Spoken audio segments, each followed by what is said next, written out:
Live. Everywhere. On netrootsradio.com.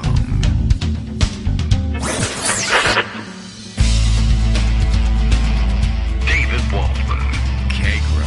In the morning. Now, here's David Waldman.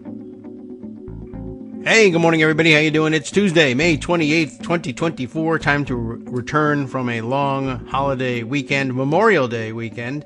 How was yours? What's that? Okay, good, great. I'm glad it went well for you. It went beautifully, I guess, for Donald Trump, who apparently spent the day on his social media channel screaming about things. And, appropriately enough for him, never once mentioning that it was Memorial Day. But I'm not a big Memorial Day mentioner myself. But I guess if you're running for president, you're supposed to do that sort of thing. But, of course, lots of the things that you're supposed to do, he doesn't do. He's inappropriate at all times, and everybody loves him for it. But I can see why he would do that. This is his last day before returning to court.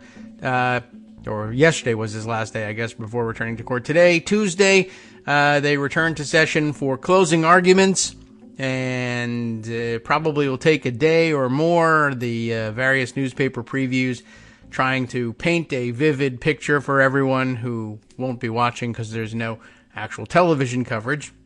All you can do is sit there and refresh your computer over and over again and get updates from the courtroom. Closing arguments.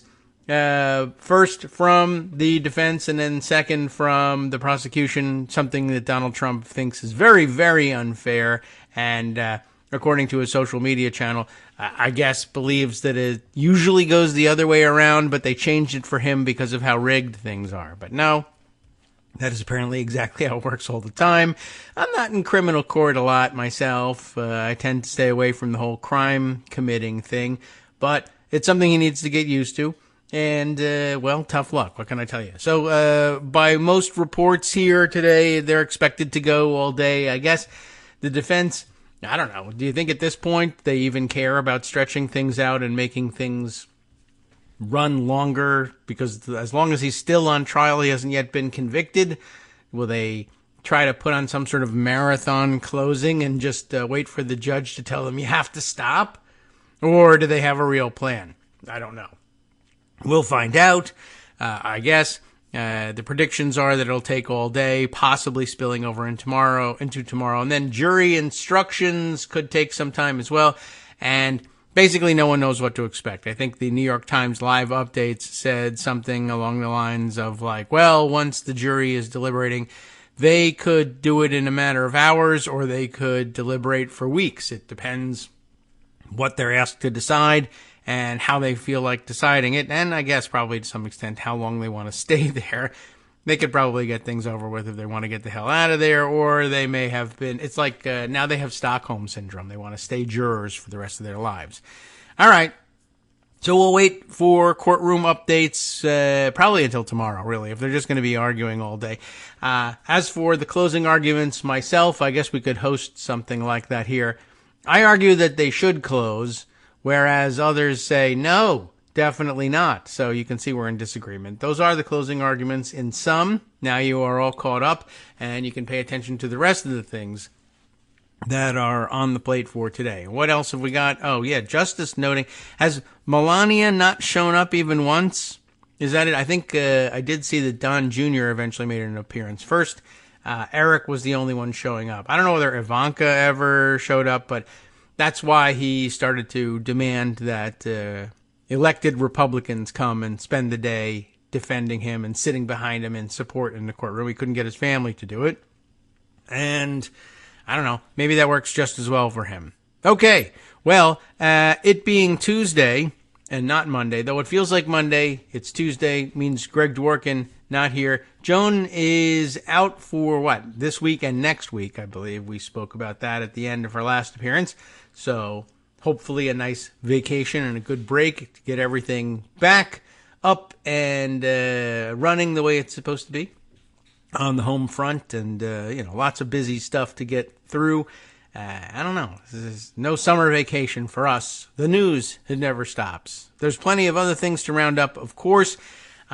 Lots of things happening over the weekend, a lot of things left over from last week, all sorts of stuff. But while we were on the subject of the Trump trial, we might as well throw this in there too. In addition to the things we kind of sort of know about juries and what they're going to be asked to do, and that they have to wait for their instructions, and the instructions in this one could be complex, and then how long will they deliberate. If you're trying to figure it out, Philip Bump is here. Here he is. Hi, Philip. Come on in and read this article that you wrote for us in my voice, just to fool the people, just to give them a thrill for a fun post-holiday Tuesday. He's got an article here that instructs you to forget everything. Well, if you just do that, then I don't know how to read the rest of the thing, but this is a specific everything. So not everything. Forget the things specifically that you think you know, about what the Trump jury will do. Now, I've just told you, you shouldn't think you know anything about what the Trump jury will do. And as a good citizen, you don't. But I guess you're supposed to forget that, and I guess now you could accidentally tell people you do know what the jury is going to do. I don't know. Philip Bump, resorting to one of my least favorite headline constructions, of course. But what he means to tell you is he's been on a jury. Now, most of you are citizens. You probably have also been on juries. But you're not Philip Bump. So now you have to listen to Philip Bump telling you, now that he's been on a jury, I can tell you, you don't have any idea what's going to go on. And this is a good point, though. There's an overarching point to this. Makes good sense, and makes good sense to remind you of. As the former president's trial wraps up, it's time to acknowledge that the public experience is vastly different than the jurors, and that's true. And there are many ways in which it's true. And one of them is, of course, we don't get to see on television what's going on inside the courtroom, whereas they actually personally get to view things in the courtroom that we don't get. Even if the television coverage had been allowed, not every angle is covered, and each individual juror will look at different things. I mean, it actually matters what they look at when a witness is testifying. Some people look at the witness's face to try to read the face and get some sense of whether they, believe this witness, and whether they think this witness is testifying not only truthfully, but meaningfully and fully, or maybe they're trying to shade things in some way or another. Some people get that information by watching the face of the defendant if they're testifying. Well, actually, it doesn't really matter which kind of witness it is. Some, the witnesses, prosecution witnesses or defense witnesses, watch the defendant, watch the attorneys, just get some sense of what's going on. I don't know. Other people look at audience members. Who knows what they look at? There's no rules about who you're supposed to look at, but that colors the information that they receive and process in ways that we don't get. But more substantively, Philip Bump writes that very few Americans have seen, of course, what is happening in the Manhattan courtroom where former President Donald Trump is on trial. We hear about it. We read news articles about it or watch televised discussions about it. But beyond those lucky enough to earn a spot in the courtroom on any given day, including the defendant, people's visual understanding of what's unfolding there depends on courtroom sketches, an allegory of the cave level approximation of reality, although I've enjoyed some of the characterizations rendered in whatever medium this is. I don't know. Is it chalk? Is it crayons? What are they using here? I don't know. There's an actual answer to that. Anyway, there's more here. This is fitting, of course. Our experience of what has happened and what it means is fundamentally different than the experience of the people who will ultimately decide Trump's fate. That's the jury. With the defense wrapping up its case Tuesday, it's a good reminder, or a good moment to remember, rather, that what the jury has seen and what it is contemplating is very, very different than what you or I have seen or what we contemplate from the outside. We, of course, are extremely online and well-read, if slanted, in our reading, no doubt about that. And, of course, their information is tightly controlled. And they were mostly selected as jurors for the main feature they were looking for is do you not have too much of an opinion, and have you not read all that much so that you can try the defendant fairly? So that's an odd duck to begin with. Anyway, put another way, Bump says, forget what you think you know about what will happen next. So here we go. I forgot why I'm even reading this article. Allow me to establish some credentials on this topic. Oh, please, go ahead. In spring of 2009, I was called for jury duty in New York City. At least it was the same place. I ended up serving as juror number 3 it says but I think he means on People of the State of New York versus Anthony Marshall and Francis Morrissey, a trial that stretched until October of that year. What a nightmare. Spring to October. The case centered on Brooke Astor. It was a famous case, a well-known New York socialite who suffered from Alzheimer's disease before her death. Her son, Anthony Marshall, was accused of working with his attorney, that's Morrissey, to change and amend her will so that Marshall and his wife received money that would otherwise go to New York charities. It's very Trumpian. For months, we heard testimony from witnesses called by the prosecution outlining Astor's final years and the actions of her son and his lawyer. Marshall's attorneys didn't call witnesses in his defense, surprising many of the jurors. As I recall, Morrissey called only one. A lot of our time, perhaps half of it, this is the interesting part, was, well, not to them it wasn't, but to us it should be. More than half of it, or perhaps half of it rather, was spent not in the courtroom but in the jury room. I mean, during the trial, he's saying. Most of their time was spent in the jury room, not during deliberations. That's lots of it, all of it. Down a short hallway from where the case was tried. It was dominated by a large table around which we sat while waiting to be called back to the jury box, or on some occasions, to be released for the day. It was often boring. One day we all hid in the adjacent restrooms when we knew the bailiff was coming to get us. He was understandably surprised to find the jury room empty when he arrived. We understood that we were waiting for some legal issue to be adjudicated, but crucially we didn't know then and never learned what those issues were.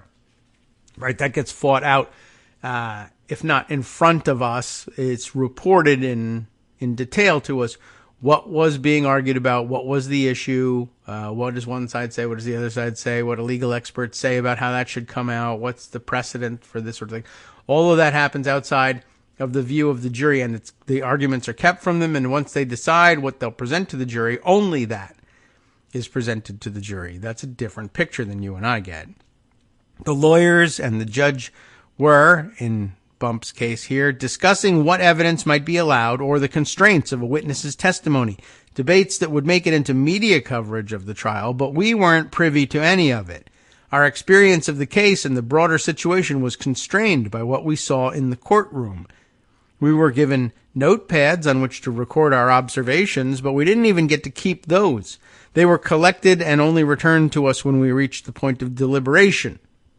After the prosecution had presented its closing arguments, framing, as had the defense, its case by picking out the evidence on which it hoped we would focus, we were given instructions about reaching a verdict.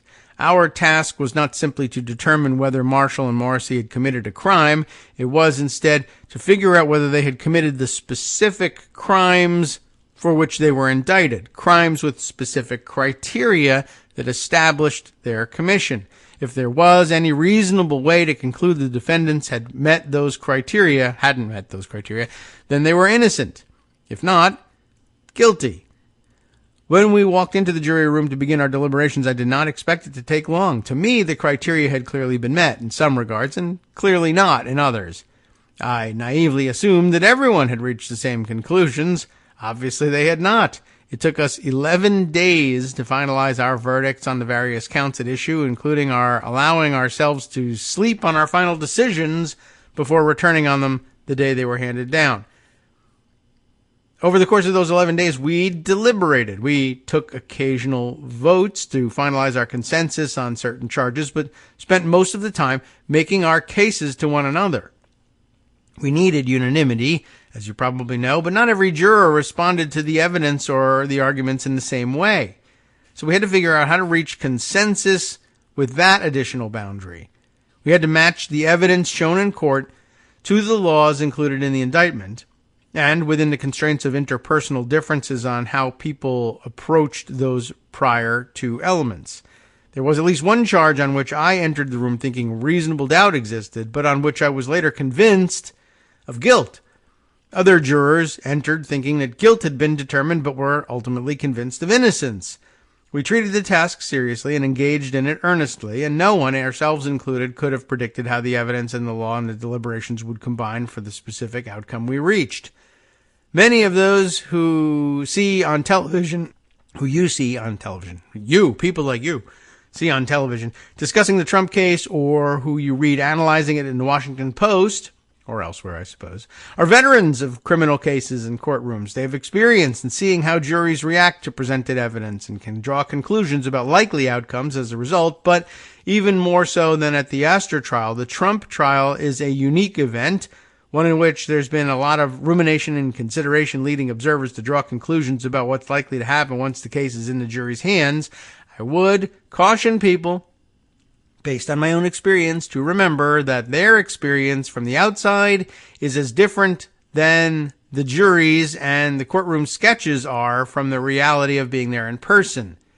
And I would note that Trump's guilt will ultimately be decided not on whether the public thinks this case has been made, or even on whether the jury does, but instead on the conversation the jury has within the constraints of all the evidence and the law to which they have been exposed, and no one can reliably predict how that conversation will unfold. All right, that's a verbose way of saying, yeah, you can't really predict the jury's reaction to these things. And even if you were able to poll the jury going in, it might not give you much of an idea of how things are going to happen because of how open, honest jurors typically are to having their minds changed on one issue or another by argument and debate and persuasion from the other jurors. So, yeah, I mean, look, we hope they're all level-headed and, well, let's be honest. We hope they convict him on all charges and sentence him to prison. But you could see where weirder things can happen. So we wait, I guess, and see how long it takes them to do. I guess it probably, in this case, the shorter the amount of time spent on deliberation, the more likely that they simply say, yeah, everybody has seen the guilt here. We're done. But you never know. Sometimes they go in and say, I didn't hear a damn thing that made me think he was guilty. I'm voting not guilty right away, and I'm going to stick to it. So we'll wait. We'll find out. There's lots more we can catch up on. By the way, oh yes, over the weekend, we left for the long weekend in the midst of the Justice Alito flag controversy. We had learned not only had his wife allegedly been the one to decide to fly the American flag upside down at their home in Arlington, but in addition, their beach home in New Jersey, the Pine-Sol flag being flown, and we weren't sure, well, I wasn't sure initially. Why are we interested in this flag? I've seen this stupid historical flag. It's, it's perfectly pleasant. Does it mean anything in particular? Yes, it does. As it turns out, it's attached to this whole weird Christian nationalist movement, which we read a little bit about on Friday, and well, leads us to a couple of other things. So as it turns out, lots of interconnected. A large interconnected network of conservative legal weirdos have been flying this flag all together as some sort of particular statement about the direction they should like to see the country go. Now, I'll mention to you that there are a couple of articles that probably we would do well to run through, but perhaps on our own time, as they're not exactly, I don't know, they don't seem like narrative articles, but good background information. And I've had a couple of people send me links to one or both. So one is in Salon magazine, which is from Paul Rosenberg, who you may also know from the various social medias. And he has put together this piece, a primer of sorts, a glossary, in fact. He says, Cracking the Christian Nationalist Code, a glossary for the confused. So I guess that's us. We're the confused here. They're pretty confused as well, but they think they have it all together. But this is the way, I guess, to decode some of the odd ways in which Christian nationalists sometimes use the same language as us, but they use words to mean different things. So you hear the code coming through, even if it's not Christian nationalists, but sometimes Christians have this way of using their terminology or turning things into verbs that aren't often used that way in casual conversation, or just, I don't know, the various phrasings, like to say that someone has a heart for something. Like, okay, well, they have a heart. We're aware of that. And they may have a passion for this thing or a strong interest in this thing, but to say they have a heart for it is, a tip-off that you're speaking to a Christian evangelical very often.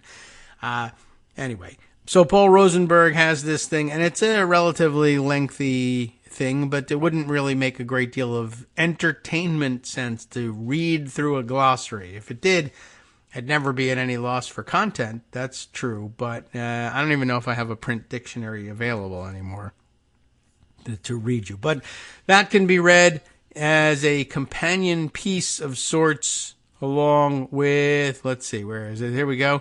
From Religion Dispatches, there is, thanks to Frederick Clarkson, who you would expect to be on this one, and a new name for me, Andre, is it Gagne? Is Gagne, with a little accent mark over the E, Gagne, would that perhaps be right? A reporter's guide. I'm not a reporter. Are you? Doesn't matter. You can read along with them. A reporter's guide to the new Apostolic Reformation. And those were the guys who, it was alleged in our Friday reading, that were largely behind the use of the Pine-Sol flag, as I love to call it. And that, too, a lengthy article, as Clarkson's often are. They are deep dives into some complicated material. And that is a bit more of a narrative. But when I say it's a narrative, oh my, it's like, we'll be reading it's like reading the Bible on the air. So anyway, two good background pieces that I recommend for you. We may, in fact, want to read through at least parts of the Clarkson piece as excerpts one day, just to try and make some sense of things for you. Let's see. A couple of other things. This one, too, another very long read, which I would like to go through, and is much more narrative style. But we certainly won't get through it before the break. But perhaps we could spend some other segments on it here. Also being passed around widely on social media today from the New York Times Magazine, The Untold Story. And whose fault is that? Well, it's not the New York Times Magazine's fault anymore, because now it's told. The Untold Story of the Network That Took Down Roe versus Wade. Our subheader here tells us that a conservative Christian coalition's plan was behind this, to end the federal right to abortion, and it began just days after Trump's 2016 election. And I have a feeling that you'll come away with a good understanding of what's going on here, I'm sure, by wading through this article, but you might come away with an even better understanding if you had already read the Reporter's Guide to the New Apostolic Reformation and the Glossary of Christian Nationalism, as they are likely the same players involved in the conservative Christian coalition plan here. Elizabeth Diaz and Lisa Lehrer, L-E-R-E-R, are the reporters on this New York Times Magazine piece. Leonard Leo pops up right away, but to set the scene for you, because we only have a few minutes, can't get through the entirety of any articles, or certainly not this one, before our break. It happened, it says, almost by accident, over cocktails, the Christian Dominionist cocktails. Exactly the kind of accident that Leonard Leo intended to happen, which means it's not an accident, at his Federalist Society's annual conference, a 3-day gathering of the conservative tribe and a strategy session for right-wing lawyers, officials, and judges that drew both big names and those who had lower profiles but were no less ambitious. 9 days After Donald Trump won the 2016 election, the halls of the Mayflower Hotel, just blocks from the White House, were adorned with twinkling Christmas lights and abuzz with the possibilities of a future that had changed overnight. That's true, but not in any twinkly, happy way that I can recall.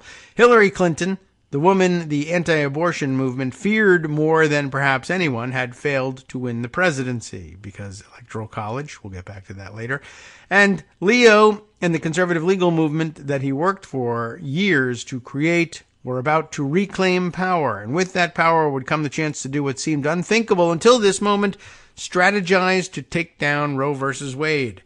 For more than 40 years, a passionate band of conservative and mostly Christian activists tried to find ways to undermine the 1973 Supreme Court ruling that guaranteed a constitutional right to abortion and revolutionized America, but they had been losing.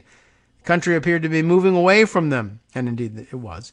Increasingly secular and increasingly liberal on sexual matters.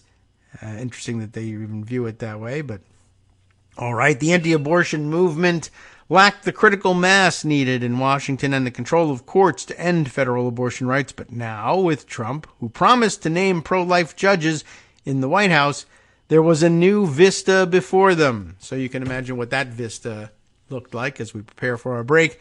Leo, the force behind this network, arrived at the Mayflower after spending the day at Trump Tower in New York. Where else?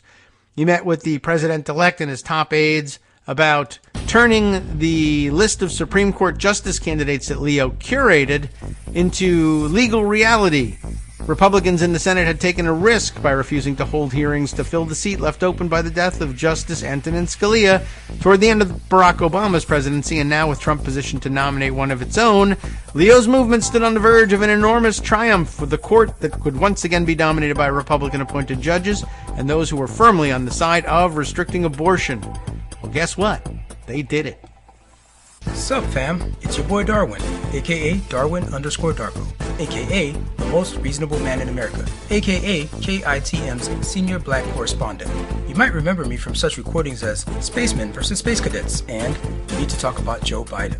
Today, I want to bring you good news about that thing you've been struggling with. Do you suffer from giving too much of a damn? Do you turn on the series of tubes and find yourself outraged at the particular way some news organization strung some sentences together only to realize, nope, this is not some fictional hellscape? Well, guess what? You no longer have to accept the life of giving too much of a damn. You can do something about it, because even you, yes you, can be a show contributor. Now I know what you're thinking. Hey, Mr. Most Reasonable Man in America, I'm not some professional podcast talking guy. Don't worry about it. Do you have a smartphone or some other electronic recording device? Well, that's all you need. You too can have a segment where you can read us an important article and give us your take. Read one of your own original essays, or even just give us your commentary on something you'd like to share that's important to you. Fair warning though, side effects may include general punditry, having opinions and hot takes, getting stuff off your chest, and hearing your own voice. If your recording lasts longer than 5 to 7 minutes, please consult kagrox@gmail.com. That's KAGROX@gmail.com.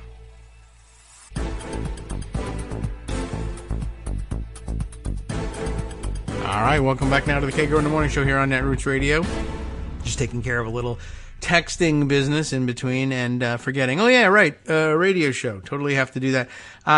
So that should set the table for you, though, as we headed into the break. I was reading to you from the New York Times Magazine's untold story. Now it's told, of course. But before, it was the untold story of the network that took down Roe v. Wade. Although I do feel like we've heard an awful lot about that network. So I don't know how much of it is really an untold story, but there's got to be some detail in there that we didn't know before.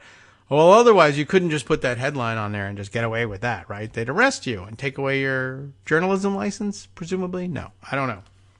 But yes, it will be about Leonard Leo and the Federalist Network and probably a bunch of other people who, as I said, will...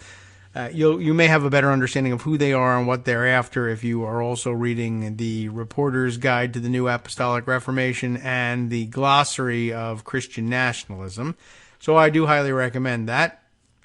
Let's see. There were some, again, I really do feel like we should probably spend the time on reading through this Roe v. Wade story, but that will be the end of the show. I mean, honest to God, this is going to be it's pegged as a 34-minute read, which is probably twice that long for us as we stop and comment along the way. So I wanted to bring a couple of other items to your attention. As I was saying earlier, when we left on Friday, we were in the middle of the flag controversy, and there have been new developments on that, including the Washington Post reporting on the story of the story, or the story of the non-story. Anyway, the Washington Post telling the story of how they, in fact, did know about the upside-down flag at the Alito, Virginia residence at the time, but chose not to report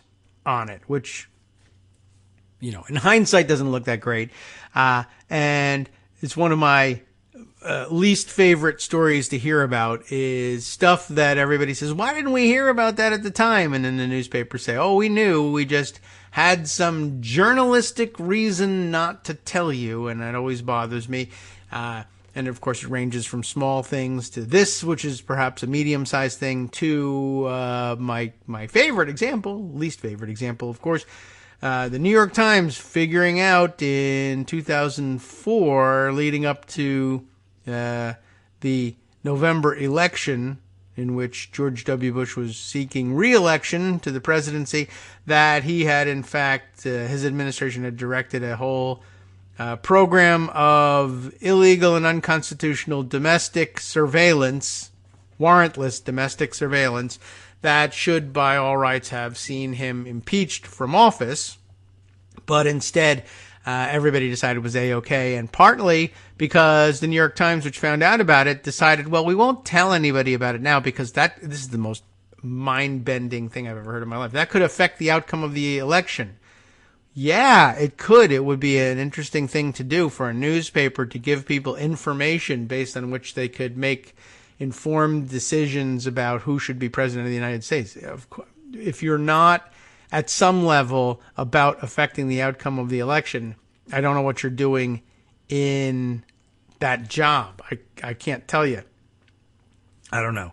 Anyway, but the flag issue was in fact known to them. They just made some journalistic decision that, to hell with it. So here's the Washington Post's story about it. And then we can, depending on timing, share Chris Geidner's take on their explanation for why they didn't report it, because I think he has a disagreement with them about that, as many people will. Here's the Washington Post story from Justin Juvenal, Jouvenal, and I have seen the name before, but never knew how to pronounce it and still don't. Probably promised myself at the time that I would find out. And Anne Marimo. Look, what can I tell you? It's written. Everyone should read it. Just don't try pronouncing things out loud. Wife of Justice Alito. Remember, she's the one being blamed for all this. Called the upside-down flag a signal of distress. I'm sure that she did. That seems clear. It's known to me to be a signal of distress. It's just, it's a signal of distress like, I am a ship and I am sinking, or we are a fort and we are under attack, or some people are in here being held hostage, or something like that, as opposed to, I missed my nail appointment and I'm distressed about it. Turn the flag upside down. Or, in this case, my neighbors are annoying me, so I'm turning my flag upside down. Like, if you're signaling for the Marines to come and kill your neighbors, that's one thing.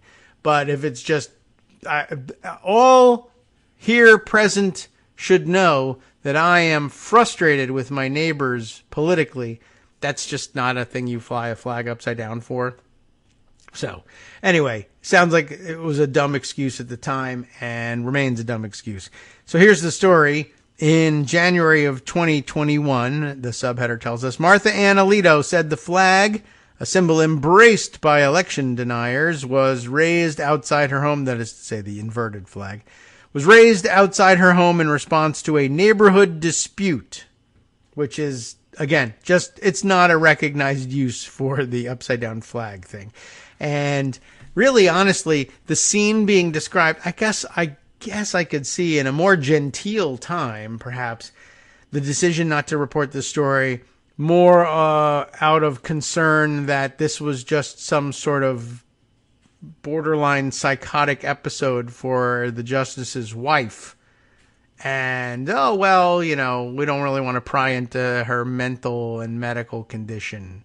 But, as it happens, it overlaps pretty strongly with a large-scale political movement that doubled as an insurrection, and maybe you really need to point this stuff out. So here's the deal. The wife of Supreme Court Justice Samuel A. Alito Jr., they got to do it the whole way, the whole full name the first time, told a Washington Post reporter in January of 2021 that an upside-down flag, American flag, recently flown on their flagpole was, quote, an international signal of distress, unquote, and indicated that it had been raised in response to a neighborhood dispute, which is to say, at best, that it is in fact an international sign for distress, and that you misunderstood that was to mean any distress, gastric distress, physical distress. I don't like my neighbors. I'm under attack by forces who are about to topple the U.S. Embassy in Benghazi, whatever. Any number of things. I'm out of flour. No, it doesn't work like that. Martha Ann Alito made the comments when the reporter went to the couple's Fairfax County, Virginia home, I thought it was in Arlington, to follow up on a tip about the flag, which was no longer flying when he arrived. Hint, hint. That really should tell you something as well. This is interesting. The incident documented by reporter Robert Barnes, who covered the Supreme Court for the Post for 17 years and retired last year, offers fresh details about the raising of the flag and the first account of comments about it by the justice's wife. Now, let me just set something else up here that I was thinking of when I was reading this yesterday. And that occurred to me that it could be the case. Oh, wait a second. Let me get this out of the way here. But Robert Barnes himself, as I recall, let me just call up a few things. Yeah, this is worth keeping in mind if you ask me. And the answer is out there, and I wasn't able to easily find it while I was Googling around on my phone, but maybe one of you can tell me. But it became obvious in the reading here that Barnes, as the Supreme Court reporter for 17 years, was clearly predisposed to accept the Alito's explanation for things and therefore conclude that it was a non-story. Can anyone tell me whether Robert Barnes is related to, perhaps even the son of Fred Barnes, who himself was an extraordinarily conservative columnist for many years, not for the Washington Post, but Fred Barnes to me is most familiar as one of the constant panelists on the McLaughlin Group, but he was there as the staunch conservative the whole time, the movement conservative. And having taken a quick look at images of the Robert Barnes, who worked for the Washington Post, there's a very clear similarity in the face there that makes me think they might be related. And I guess it's possible. I mean, I didn't know how old Fred Barnes was, but he's in his 80s, and so I guess it's entirely possible that he could have an eldest son who's reached retirement age at this point, particularly if he's done fairly well. So you never know. I'm not sure whether the timing is right there or not, but it would be of interest and it would help explain some of this stuff. So if anybody knows, feel free to reach out and let me know via one of our approved input systems here. All right, so let's read the actual article here, continuing on. Right, so the flag was no longer flying by the time the reporter arrived. It was Robert Barnes, who's the Supreme Court reporter for the Post. The Post decided not to report on the episode at the time because the flag raising appeared to be the work of Martha Ann Alito rather than the justice, and connected to a dispute with her neighbors, a Post spokeswoman said. It was not clear then that the argument was rooted in politics, the spokeswoman said. The spokeswoman did say those two things. I just don't think either one of them are really true. The flag raising appeared to be the work of Martha Ann Alito rather than the justice. That might even be true, I guess. But so what? And then, secondly, it was not clear that the argument was rooted in politics. Sure it was. The insurrection had happened just days before. It should have been clear. But I suppose it might not have been clear to a Supreme Court reporter on the verge of retirement, and maybe a conservative one at that, because he was looking in the other direction. The riot was going on behind him. He was staring at the front steps of the Supreme Court. Had he turned around, he would have seen, of course, all the upside-down American flags sacking the Capitol. But he just didn't. It's not a particularly good excuse either for the Alitos or for the reporter. The upside-down flag has long been a sign of distress for the military, and it's important that you note that, for the military, and protest by various political factions. In the fraught weeks before and after the January 6th attack on the U.S. Capitol, it had also been adopted by the supporters of the Stop the Steal movement, the so-called Stop the Steal movement, which embraced Donald Trump's false claims that Joe Biden had stolen the election from him. Some of the rioters who participated in the attack had carried upside-down flags with them. Now, they did so because they understood that it was a distress signal. They were trying to politically signal, oh, the United States is in trouble. We need to be saved by who? Whoever would observe such a flag and come swooping in. I don't know that there was anybody in the international community who would have done that. But it's not removed from that. It's not a different usage. It's the same one, but it's got a political bent to it. The display of the politically charged symbol outside the Alito's home became a public controversy last week after the New York Times reported on it, raising new ethics questions for the Supreme Court as it prepares to issue pivotal rulings in two cases relating to efforts by Trump and his supporters to block Biden's 2020 election victory. I hope the next paragraph will say that it also raises ethical questions for the Washington Post, which knew about it and decided not to report it. I don't know. Let's see. Alito said in a statement to the Times that he had no involvement in the flag being flown at his home, which he had said was briefly raised by his wife in response to a neighbor's use of objectionable and personally insulting language on yard signs, which at best is an improper use of the flag and disrespectful, period. End of sentence. It doesn't matter what you understood it to mean.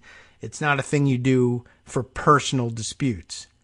Anyway, the Post subsequently reported on May 17th that residents said the flag was raised following a heated confrontation between Martha Ann Alito and a neighbor over political yard signs, one of which carried a profane anti-Trump message and another that carried a message along the lines of, "You are complicit." One resident, who, like the others, spoke on condition of anonymity to protect their privacy in a sensitive situation, said the flag flew for between 2 and 5 days. Samuel Alito told Fox News last week that the signs attacked his wife directly.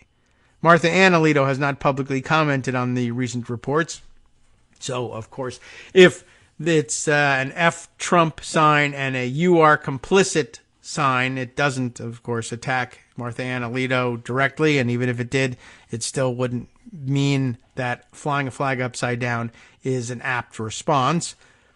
Let's see. On January 20th, 2021, the day of Biden's inauguration, which the Alitos did not attend, Barnes went to their home to follow up on the tip about the flag. He encountered the couple coming out of the house.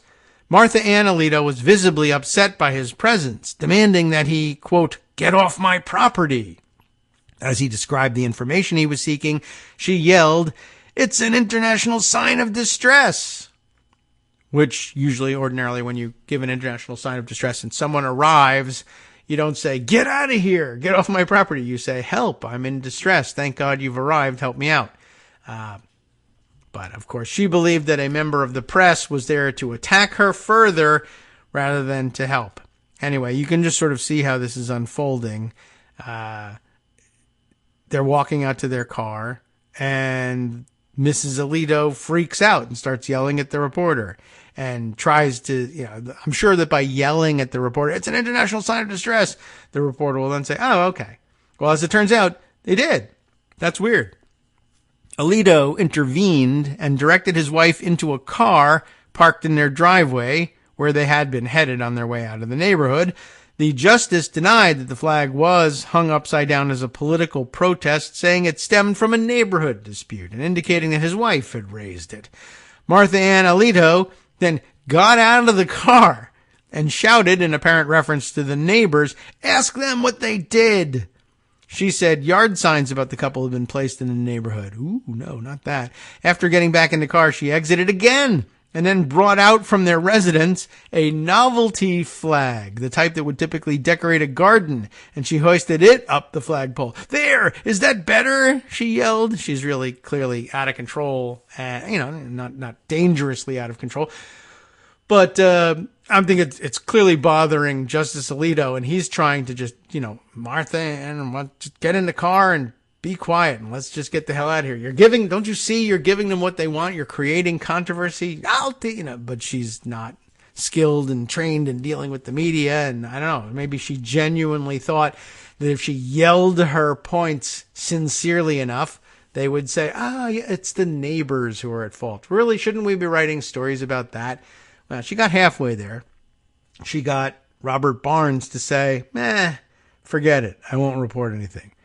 So, later that week, Samuel Alito issued a statement to the Post in response to written questions about whether it was his decision to fly the flag and whether it was flown to protest the election results or reflect concern about the state of the country or something else.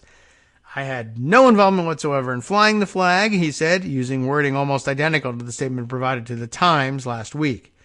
"It was placed by Mrs. Alito solely in response to a neighbor's use of objectionable and personally insulting language on yard signs." Since the Times article, dozens of Democratic lawmakers and some legal experts have called for the justice to recuse himself from the 2020 election-related cases, saying the upside-down flag outside his home raises questions about his impartiality or creates the appearance of bias. He has drawn rebukes from some Republicans as well, and there is some movement on that front. And in fact, Dick Durbin and did Schumer join him in this? I think wrote a letter to Chief Justice Roberts. I don't know if I set this aside or not as an article to read. I think so. But basically asking for, a sit down to say, we want you to lean on Alito to make sure he recuses himself in these cases. It's not looking good. And in the end, if he says, screw it, he's not going to recuse himself, there's still nothing that they're likely to do about it. So I guess you could try and guess how that one's going to come out. But if you're one of the people that believes still that Roberts is still interested in, we really shouldn't look terrible if we can avoid it. And I guess he's probably counting votes. Would we need Alito's vote in this, or is this just not going to come out right for Trump, no matter whether he sits or not? If it won't affect the outcome, would they force him off or advise him to sit this one out? I don't know. Probably. All right. Well, let's see. The spotlight intensified on Thursday after a second Times article reported that a different flag embraced by some Christian nationalists who want to bring religion into American government and also carried on January 6th by the rioters had been flown outside the Alito's vacation home in New Jersey in recent months and years. 3 people who live or vacation on Long Beach Island, New Jersey, told the Post on Friday that the Appeal to Heaven flag was on display there last summer and provided photos of it. The Post also found an image of the flag at the property on Google Maps. So, there you go. Let's see. In Virginia, a neighbor who lives down the street from the Alitos told the Post on May 17th that her adult daughter had placed the protest signs that prompted the dispute with Martha Ann Alito outside her home in the weeks after the 2020 election. Martha Ann Alito and the neighbor's daughter clashed over the signs in January of 21. Both the mother and a second neighbor said the daughter, who now lives on the West Coast, declined an interview request. The Alitos didn't respond to requests for comment over either of these things over the past couple days.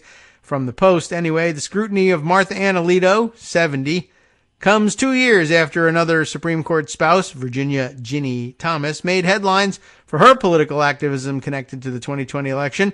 After reports that Ginny Thomas was among those pushing the Trump administration officials to overturn Biden's victory, Democrats called for Justice Clarence Thomas to recuse himself from election-related cases, a demand he has ignored in all but one case.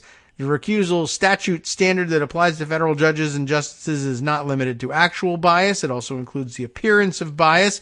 And for that reason, some court experts and retired judges said in interviews that both Alito and Thomas should recuse from January 6th related cases because of their wives' actions.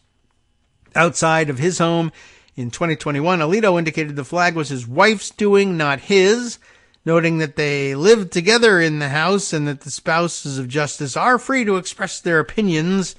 Retired federal judge Nancy Gertner, now a professor at Harvard Law School, ever heard of it, said in an interview this week that she is pleased that spouses of judges and justices are not expected to stay silent, but when a partner's views encroach on cases before the justice's courtroom or their shared home, she added, it's a very different situation. The notion that Justice Alito let it happen or didn't pay attention is extraordinary, Gertner said. He understood the context.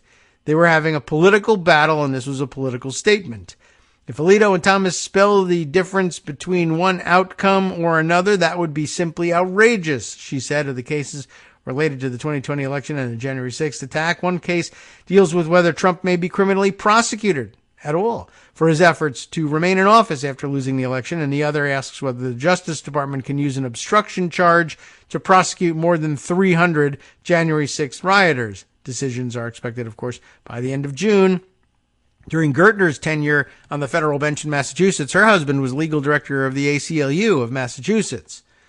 No one connected to the ACLU could file a brief or argue a case before her, she said, and her work as a judge meant no political symbols could be displayed at their home. If her husband had tried to put up a sign or a flag at their house in response to something a neighbor displayed on their block that was inconsistent with or critical of his civil liberties work, Gertner added, one of two things would have happened. A divorce, and B, surely recusal. Martha Ann Alito is known to have strong political opinions in private settings, but has not been politically active in the way that Ginny Thomas has been. Several people who know the Alitos said. Speaking of course, on anonymity, under conditions of anonymity, the campaign finance records show that in 2020 she made a $250 political donation to a Republican Senate candidate from Virginia, earmarked through the Republican fundraising platform Win Red. One neighbor recalled a conversation with Martha Ann Alito that turned to abortion after her husband wrote the majority opinion overturning Roe v. Wade. The neighbor, who described himself as liberal, told her it was a difficult issue. He said Martha Ann Alito responded flatly, it's not that difficult at all. Thanks. So you can even try and reach out to her, and she's an a-hole. The Dobbs case, which eliminated the nationwide right to abortion after 50 years, led to protesters showing up at the homes of conservative justices, including Alito, adding to the polarization and strain that his neighbors said had descended onto their cul-de-sac in recent years. But it's not that difficult. She's passionate, said the man who talked to Martha Ann Alito about abortion. Very understanding, but she's not really helping herself here. Martha Ann Baumgardner was a law librarian in the office of the U.S. Attorney in New Jersey when she met Alito, who worked as a federal prosecutor in the appellate section from 1977 to 81. Despite Alito's many trips to the library, he did not ask her out for more than a year. How sweet. Martha Ann told the Post in 2006 ahead of the justice's confirmation hearing. He is judicious, she said then, and she apparently is not. The couple married in 1985 after Alito had relocated to Washington to serve as assistant to the Solicitor General. During the Reagan administration, they have 2 grown children. She has spoken publicly about being raised in a military family, hence the upside-down flag knowledge, I guess. Is there more that would really help with this? Probably not. Okay, so that gets us to the end of the Washington Post piece. Let me, at this point, see how much I can sneak in from Chris Geidner's view of this over at his Law Dork Substack, or at least Substack type publication. Washington Post bombshell. Washington Post buried the Alito flag story for 3 years. Let's examine his view of all of this. Subheader reads, Saturday's report raises many questions, several relating to the fact that the Post, at least passively, made the decision not to reveal this news story many times since 2021. Last week, many of us learned that through the New York Times, that an upside-down American flag had temporarily been raised, you know where, at the Alito house. Sam Alito, who is a problem, and he does say Justice Sam Alito, blamed it on his wife and said it was a response to a dispute with neighbors. You know all of that. Despite the complete absence of logic about why the household of a Supreme Court justice would respond to a neighborhood dispute by both disrespecting the American flag and using it the same way as it was being used by those who supported the insurrection, it turns out that the Post did not learn about the flag on May 16th from that Times report. In a series of paragraphs that are up there as being among the most shocking I have read in my journalistic career. I don't know if I would have said that, but Chris maybe. The Post acknowledged on Saturday, dropped in the middle of a holiday weekend, more than a week after the Times' report, that they had known about the flag since at least January 20th, 2021, and had not revealed its knowledge until May 25th of 2024. First, the shocking acknowledgement was that the now retired longtime Supreme Court reporter Robert Barnes had in fact confronted the Alitos about the flag on that day in 2021. What happened, per the Post, is unreal. We, of course, just have read that. And somehow, Chris says, that inexplicably did not make it into or onto the pages of the Post until Saturday. I am truly glad the Post's reporters who reported this news now, Justin Jovenel and Ann Marimo, did so. However, in doing so now, they left many unanswered questions, or rather, by reporting it now, raised them. To explain them, I am going to primarily refer to other Post stories to show how bad it is that they hid this information for more than 3 years until a competitor reported it. First, the explanation given by the Post for failing to report the story in 2021, in the days after the insurrection, is unacceptably vague and woefully inadequate for a paper whose motto is "Democracy dies in darkness," although was it their motto? At that point, it is now, though. That is to say, that, quoting them, that the Post decided not to report on the episode at the time because it appeared to be Martha Ann Alito at work, and it appeared to be related to a neighborhood dispute. I mean, none of those really hold water, but that's what they said. Well, who made that decision about not publishing, and who do they still have any role at the Post? And who all knew about it? Who else, I guess, knew about it? And less important for democracy, but relevant and of interest for the media beat, why did they publish it now? More importantly, how was this explanation not questioned, and even if credited, not still newsworthy in that moment? That is a good question. We'll return after this.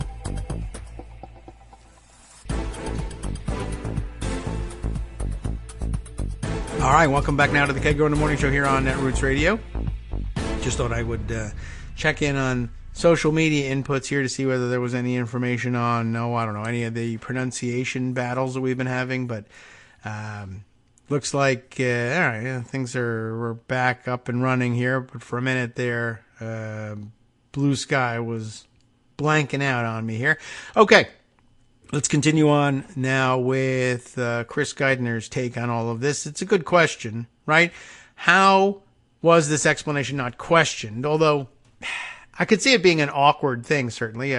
Perhaps relatively conservative reporter, maybe not. It really doesn't matter. I think any reporter who arrives in Justice Alito's driveway at that point, my guess is I'd probably observe that scene and say, oh my God, Martha Alito is totally steamed. I can see that.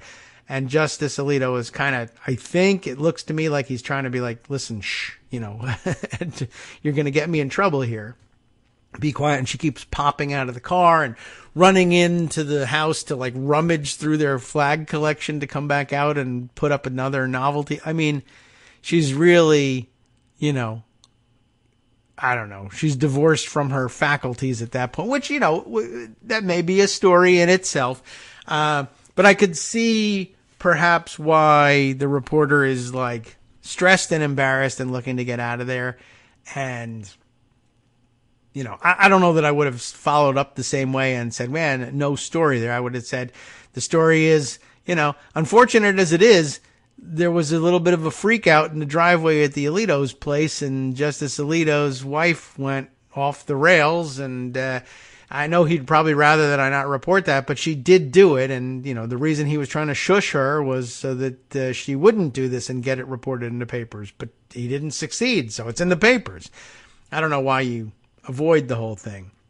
And as Chris says, we were at the time, literally in the middle of an impeachment, not just an inauguration when Barnes went to the Alito's house. So that's true. Although, Supreme Court not supposed to have anything in particular to do with the impeachments with the exception of the Chief Justice, whose house this was not. So, even so, a truly remarkable and truly disappointing aspect of this situation, Chris says, to my mind, is the fact that the Post had to have, at least passively, made the decision not to report this news many times over the past 3+ years. How about at the time it becomes apparent that these two cases from which people now think Alito should recuse himself were headed to the Supreme Court?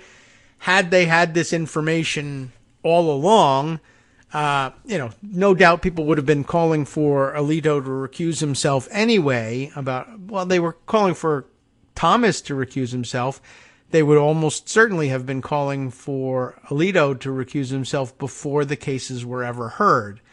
That's true. There's really no reason. And had they made the erroneous decision to withhold the information in 2021, they could certainly have corrected it by saying, well, we're in possession of this information now, and we should have told you back in 2021, but we didn't. But I don't remember what circuit court of appeals it was that these two cases came out of, but they're headed to the Supreme Court now. Oral arguments have been scheduled, and it's important for you to know that during the period in question, and that's central to this case, not only was Ginny Thomas involved in the politics of it, but presumably so was Sam Alito and Martha Ann Alito, and you ought to know about that. That seems pretty straightforward. As he says, they made this decision many times not to publish this information over the past 3+ years, and it is in that respect that leads to my remaining questions. And second, we're only on the first point here from Chris so far, but second, and perhaps most astonishing to me, why was this not reported in March of 2022 when the Washington Post broke significant news about Ginny Thomas's texts to Mark Meadows urging him to take action to overturn the election? That could have been interesting context as well, right? These texts from one justice's wife making front page national news in the Post happened in the same time period, the texts did, same time period as when Martha Ann Alito, again, even crediting the justice's claim that this was all his wife's doing, was flying the American flag in a way supported by those who wanted the election overturned. That's a good point. Was Bob Woodward informed that the Post, Bob Woodward having been co-author with Robert Costa of the story about Ginny Thomas, that's why his name is being invoked, was Bob Woodward informed that the Post had this Alito flag story and had sat on it when he published his texts story in conjunction with Robert Costa? Worse still, why did the Post still withhold this story from the public in its Day 2 follow-up report from Barnes himself, along with Marimo, about the ethics of a justice's participation in cases relating to January 6th, when his wife had supported those efforts? And here is a screen cap of that headline. Ethics experts see Ginny Thomas's texts as a problem for the Supreme Court, by Robert Barnes and Ann Marimo. So, we know that Barnes knew he was the one who went to their house. Third, throughout all of 2023, as ethics stories came out monthly about Thomas and eventually Alito, as Alito himself issued a statement refusing to recuse himself from a case in which some, including me, that is Chris Geithner here at Law Dork, had believed he should do so. And even when the justices eventually decided to adopt a code of conduct, the Washington Post never decided the public should know this story.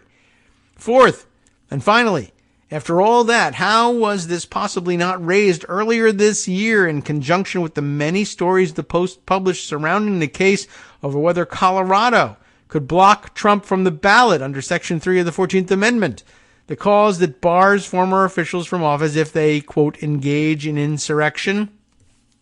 I mean, That's a good question, right? What does it mean to engage in insurrection? Well, I'll tell you one thing it doesn't mean. It doesn't mean flying the flag upside down, that's for sure, as those people who were at the Capitol did. And if I wasn't engaging in insurrection using the very same symbol as them, well, then surely they weren't engaged in insurrection. I mean, that would be terrible logic, but shouldn't we know about this? Of course.